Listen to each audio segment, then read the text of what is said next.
Bapak Menteri, silakan.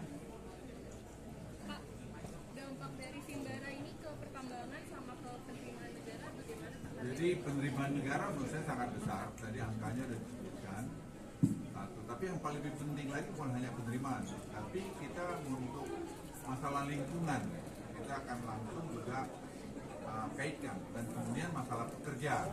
Jadi jangan bekerja anak di bawah, sehingga betul-betul tambang kita itu sesuai dengan kriteria yang diminta oleh negara-negara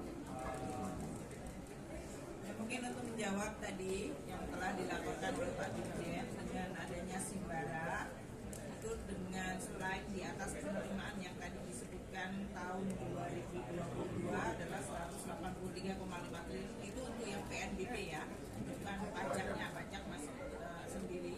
Kemudian tahun 2023 172,9, itu 18% di atas target APBN.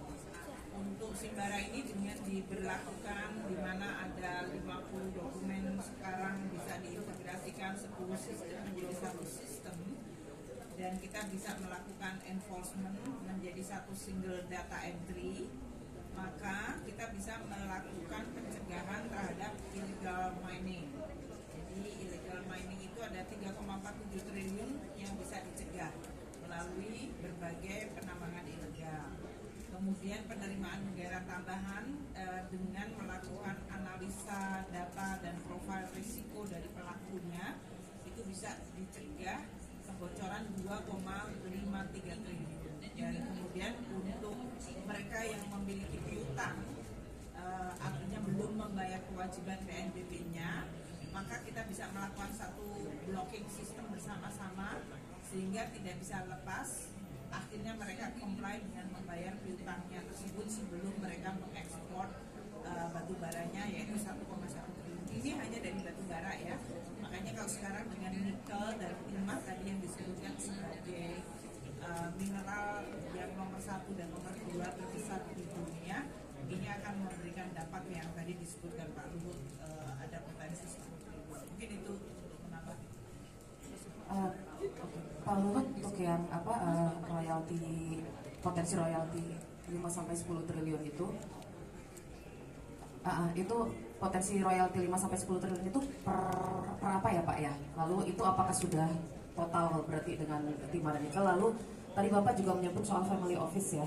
Nah, family office itu sendiri kapan sih Pak kira-kira akan diimplementasikan? Apakah di tahun pertama pemerintahan Pak Prabowo, tahun kedua, atau seperti apa? Lalu mungkin Bu Menteri Keuangan juga bisa menjelaskan soal pembicaraan mengenai pemberian insentif pajaknya, pembebasan pajaknya dan lain sebagainya, hitung-hitungannya gimana Bu?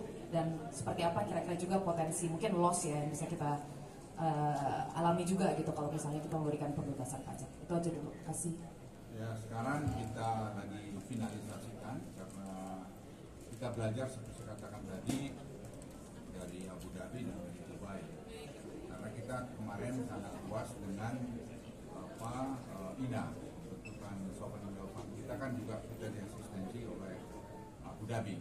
Nah, sekarang saya ketemu kemarin sama menterinya di sana, dia juga memberikan pengalaman-pengalaman mereka kita, dan saya lapor pada Presiden Jokowi.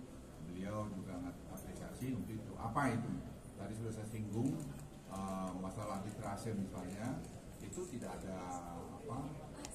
bisa ada banding-banding. Nah, oleh karena itu judges yang dipakai adalah judges internasional. Saya lapor Presiden, ya udah Pak, kita tiru aja hakim yang dipakai oleh Singapura, dipakai oleh Abu Dhabi, atau dipakai Hong Kong, yaitu kita pakai di sini. Dengan begitu akan memastikan akan memberikan kepastian hukum kepada orang yang investasi kemarin. Sekali lagi, sebenarnya waktu mengenai tax yang diberikan, insentif tax yang diberikan, itu juga dia ada kewajiban untuk investasi dari uang yang dia taruh di dalam kita. Tadi masih kita bicara sekarang mengenai berapa jumlah minimum yang akan mereka harus masukkan, dan berapa yang harus diinvestasikan, dan berapa pegawai yang harus dia buat untuk merun office-nya di sini. Saya kira itu masih teknis, tapi harus selesai sebelum Oktober ini. Kalau insentif kan sudah tadi disampaikan oleh Pak Luhut ya, dari sisi desain rancangan dari keberadaan family office itu akan seperti apa. Kita akan melakukan benchmarking ya terhadap pusat-pusat dari family office yang ada di berbagai negara. Ada yang sukses, ada yang tidak sukses, jadi kita belajar dari situ. Kalau mengenai peraturan perpajakan, insentif perpajakan, kita punya banyak pelajaran seperti tax holiday, tax allowance maupun yang sekarang ini sudah kita berikan untuk IKN. Ini juga cukup banyak sebetulnya dalam kerangka peraturan untuk pemberian insentif perpajakan. Jadi nanti kita akan lihat kemajuan dari pembahasan mengenai